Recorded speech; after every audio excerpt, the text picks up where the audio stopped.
आज हम लोग इंग्लिश का एक टर्म जानेंगे सोनेट के बारे में। सोनेट होता क्या है?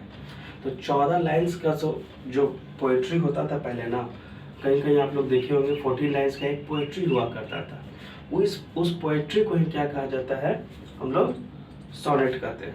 अब वो जो पोएट्री होता था सोनेट जिसको कर रहे हैं हम, 14 लाइंस का जो पोएम होता था उसको क्या कहा गया? सोनेट कहा गया। अब वो जो 14 लाइन था वो भी बटा हुआ था, एक 8 लाइंस का होता था और एक 6 लाइंस का होता था।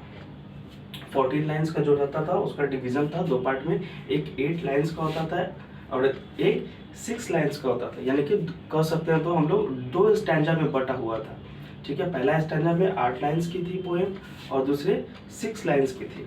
अब वो दोनों के भी कुछ ना कुछ कहते हैं, जो 8 लाइंस की होती थी और 6 लाइंस की होती थी। 8 लाइंस वाला जो पोएम होता था उसको कहा जाता था ऑक्टेव, OCTAV, ऑक्टेव उसको कहा जाता था। और ये 6 लाइंस की जो होती थी उसको सेस्टेट कहा गया। ठीक है, 6 लाइंस वाले को सेस्टेट और 8 लाइंस वाले को ऑक्टेव कहा गया। ठीक है, ये आम चाल मतलब कि बोलचाल की भाषा में, यानी दिन प्रतिदिन बोलचाल की भाषा में हम लोग को सोनेट टर्म का भी यूज़ कहीं ना कहीं पड़ता है, या फिर हम लोग सुनते भी हैं कहीं कहीं, लेकिन हम लोग उसका मतलब नहीं जान पाते हैं। तो यही आपको याद रखना है, क्या 14 लाइंस का जो पोएम होता था उसको सोनेट कहा जाता था। अब वो 14 लाइंस दो पार्ट में डिवाइड था, एक 8 लाइंस, दूसरा 6 लाइंस में। 8 लाइंस वाले को ऑक्टेव कहा गया और 6 लाइंस वाले को सेस्टेट कहा गया। ठीक है, दो स्टैंजास होती थी।